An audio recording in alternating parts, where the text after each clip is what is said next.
It's strange, isn't it, how the most powerful economic stories don't start with explosions or dramatic headlines? Sometimes they begin quietly with a simple pen stroke inside a government office or a promise made behind closed doors. Because after World War II, while cities were still rebuilding and entire nations were trying to figure out their future, one decision would fundamentally reshape the world's financial order. A decision that would tie Japan's economy to the United States in a way most people today have never even heard about. And yet, this quiet financial partnership would help cement the US dollar as the world's unchallenged king. But first, do me a quick favor and leave a comment below telling us which country you're rewatching this video from. I'm always curious to see how far the message is reaching. Our story begins with a broken world. In 1945, Japan was devastated. Its economy had collapsed, its industries were barely functioning,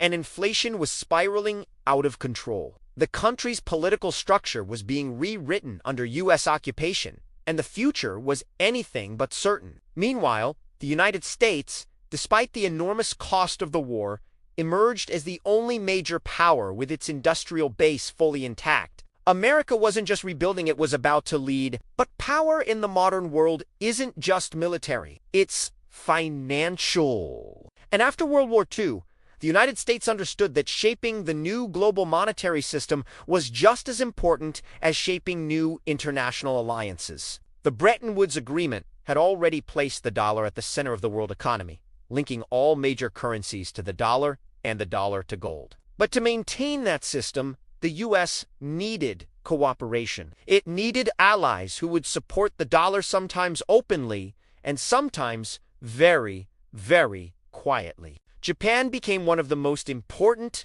of those allies. Now, people today often talk as if Japan made all its post-war economic decisions independently, but the reality is far more complex. During the U.S. occupation, American officials directly steered key economic reforms. They restructured Japan's banking system, rewrote monetary policies, and reorganized the country's central bank, the Bank of Japan. And although the occupation formally ended in 1952, the financial relationship between the U.S. and Japan had only just begun. One of the most important early tools was something most people don't think about: interest rates. For decades, Japan kept its interest rates artificially low, far lower than normal economic conditions would justify. This wasn't just a domestic policy. It became a pillar of international finance. Low Japanese interest rates created an environment where global investors could borrow yen cheaply, convert it into dollars, invest in U.S. assets, and make huge profits. This would later be known as the yen carry trade, one of the most influential financial flows of the modern era. But back in the 1950s and 60s, this wasn't about quick profits. It was about rebuilding. The United States wanted Japan to grow, but under a stable, predictable monetary system that reinforced the strength of the dollar. Japanese policymakers, many of whom were educated in U.S. institutions, aligned their strategy accordingly. Japan kept its currency undervalued to boost exports, accumulated massive dollar reserves, and then used those reserves to purchase U.S. Treasury bonds. This was not a coincidence. It was part of a larger strategy: support U.S. financial dominance while securing Japan's own economic recovery. By the 1970s, Japan was booming. Its exports were conquering the world, cars, electronics, machinery, and its trade surplus was surging. But that surplus created a new problem. Japan was accumulating more dollars than it knew what to do with. And what do you do with massive dollar surpluses? You buy U.S. debt. Japan became one of the largest foreign holders of U.S. Treasury bonds, helping to finance American spending at extremely low interest rates. Without Japan's dedicated participation, the U.S. would have struggled to maintain its global financial position, especially during periods of inflation, recession, or geopolitical tension. But while this partnership seemed mutually beneficial, it came with hidden consequences. And the biggest one appeared in the 1980s. As Japan's economy grew too fast, its export machine began threatening U.S. industries. American policymakers accused Japan of manipulating its currency to maintain an unfair advantage. These tensions culminated in the Plaza Accord of 1985, an event that would reshape Japan's future forever. Under this agreement, Japan was pressured to strengthen the yen to help America rebalance global trade. The effects were immediate and dramatic. The yen soared in value, Japanese exports weakened, and the Bank of Japan responded by lowering interest rates even further to stimulate the economy. Money became cheap too cheap. What followed was one of the largest asset bubbles in human history. Real estate prices in Tokyo reached levels that made no sense. Entire districts were said to be worth more than entire countries. The stock market soared, speculation exploded, and then, of course, it all collapsed. Japan's asset bubble burst in the early 1990s, triggering what is now known as the Lost Decades, a period of stagnation that, in subtle ways, continues even today. But here's the fascinating part. Even during this collapse, Japan kept supporting the dollar. It kept interest rates near zero. It kept purchasing U.S. debt. It kept supplying liquidity to global markets. Some economists argued that Japan became the silent financial anchor of the American empire, one that never fully regained independence over its own monetary strategy. Others say Japan willingly embraced the role because it benefited from the stability of the U.S.-led order. The truth, as always, probably lies somewhere in between. But here's the twist. Supporting the dollar wasn't just about helping America. It was about preventing chaos. The global economy after World War II needed a stabilizer, a predictable anchor in a turbulent world. Japan, through its consistent monetary strategy, became one of those stabilizers, whether by choice or by necessity. This story gets even more interesting when you look at the 2008 financial crisis. As the U.S. banking system collapsed, global investors scrambled for safety. And where did they turn? Not just to dollars, but to yen. Investors unwound the carry trade, repurchasing yen, and the yen surged in value, harming Japan's export economy once again. And yet, Japan continued purchasing U.S. debt, helping stabilize the dollar while the rest of the world panicked. This pattern repeated during later crises. Japan's central bank became one of the most aggressive money printers in history, but much of that liquidity never stayed inside Japan. It flowed outward, reinforcing global markets and supporting the value of the dollar. Even today, the Bank of Japan holds an enormous share of U.S. treasuries, although China has recently overtaken them. By this point, you might be wondering, was Japan helping America out of loyalty, out of obligation, out of necessity, or simply because the system was designed that way from the very start? To answer that, we need to look more deeply into the dynamics between the two nations, the political pressure, the economic incentives, the hidden negotiations, and the shared strategic goals that shaped the modern world. In the first part of our story, we touched on Japan's role in supporting the U.S. dollar after World War II. But the real question is, whether Japan helped the dollar whether Japan ever had a choice not to. Once you understand the architecture of global finance, you see that the post-war world wasn't a free market. It was a hierarchy. And sitting at the very top was the United States. Japan, rising from the ashes of war, accepted its place within this structure. But over the decades, that position evolved into something far more complex, a blend of dependence, cooperate, and strategic alignment that still shapes global markets today. A major turning point was the Cold War. The U.S. needed strong allies in Asia to push back against communism. Japan wasn't just an economic partner, it was a geopolitical shield. American leaders believed a prosperous Japan would be a stable Japan, and a stable Japan would be a reliable buffer against Soviet and Chinese influence. But prosperity needs stability. And in international finance, stability hinges on a stable currency. So, as Japan's economy boomed, it was encouraged, sometimes with a bit more force, to adopt monetary policies that propped up the dollar, supported U.S. markets, and fell in line with the Western Bloc's grand strategy. This wasn't a conspiracy, It was pure strategy. Japan's central bank kept interest rates low. It bought up massive amounts of U.S. debt. It kept the yen aligned with what America wanted. As long as Japan stuck to this script, it enjoyed access to U.S. markets, U.S. technology, and U.S. investment.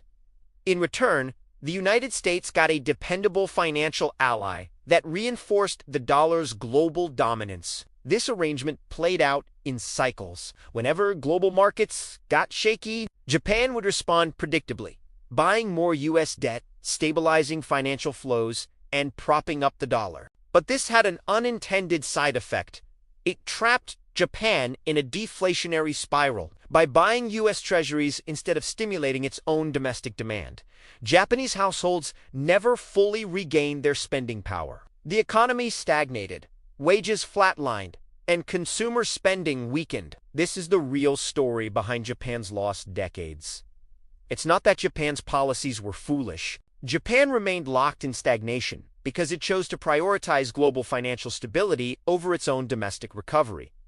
And that choice wasn't always entirely its own. Fast forward to the 2000s. As China emerged as a global economic powerhouse, challenging American influence, the U.S. needed its old allies more than ever. Japan continued to be a major buyer of U.S. debt, even as its own population aged and its fiscal burdens grew. Meanwhile, the Bank of Japan pioneered a strategy the rest of the world would later copy: large-scale quantitative easing, or QE. While the U.S. Federal Reserve famously used QE during the 2008 crisis, the Bank of Japan had been doing it for years. But here's the twist.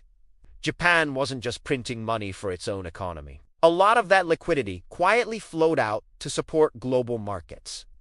It kept interest rates low worldwide. It made borrowing cheaper for foreign investors. And it repeatedly reinforced the U.S. dollar's role as the world's reserve currency. In effect, Japan became the world's monetary shock absorber. And yet, despite these massive interventions, Japan's inflation stayed near zero. Its population kept shrinking, its workforce aged rapidly, and its national debt climbed to the highest of any developed nation. But the country didn't collapse.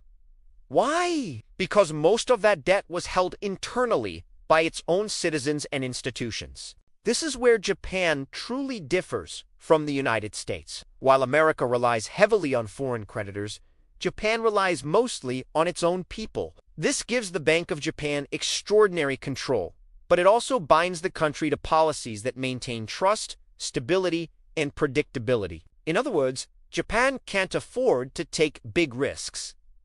It can't let the yen run wild. It can't destabilize the bond market, because doing so wouldn't just disrupt Japan, it would send shockwaves through the entire global system. This is why the Bank of Japan still buys its own government bonds. It's why Japanese interest rates remain near zero. And it's why the yen continues to be a key currency in global carry trades. Japan isn't just managing its own economy. It's supporting the financial architecture that keeps the modern world running. And yes, that architecture is still built around the US dollar. Some economists argue this is just the price Japan pays for being a major economy under the American security umbrella. Others claim Japan willingly plays this role because it guarantees political protection and economic cooperation. A few even say that Japan's financial fate was sealed the moment the war ended. But no matter how you look at it, the result is undeniable. Japan's monetary policy sets low interest rates. Its dollar reserves, its relentless purchasing of U.S. debt have been essential to maintaining the dollar's supremacy for nearly 80 years. This doesn't mean the U.S. controls Japan, but it does mean their financial destinies are deeply intertwined. When the dollar gets stronger, the yen often weakens. When U.S. interest rates go up, Japan feels the turbulence. When global markets look for a safe haven, they turn to both dollars and yen. Two currencies, two nations, one shared financial heartbeat.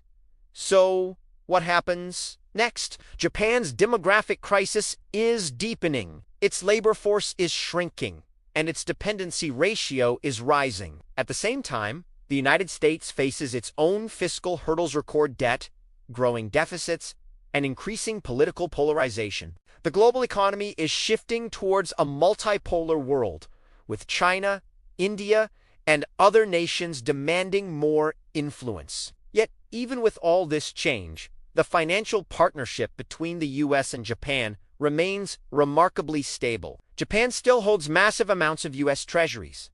The yen still plays a vital role in global liquidity, and the Bank of Japan continues to shape markets in ways most people never see. Perhaps the real lesson here is that global power isn't just about military might or diplomatic deals. It's also about who stabilizes the system, who absorbs the shocks, who keeps the capital flowing when uncertainty takes over. For nearly a century, Japan has quietly played that role, a role that buttressed the US dollar, a role that helped maintain global stability, a role that very few people ever notice. Now that you know the story, the next time you hear about interest rates, currency moves, or treasury purchases, you might see them in a new light. Because behind the numbers and the charts, there's a relationship forged by history, strategy, and necessity that continues to influence every corner of the world economy. And in that relationship, Japan isn't just a player. It's one of the pillars holding the entire global system together. If you enjoyed this breakdown and want to dive deeper into the hidden forces shaping our world, consider subscribing. And please share your thoughts in the comments. Your insights help us decide what to explore next. Thanks for watching!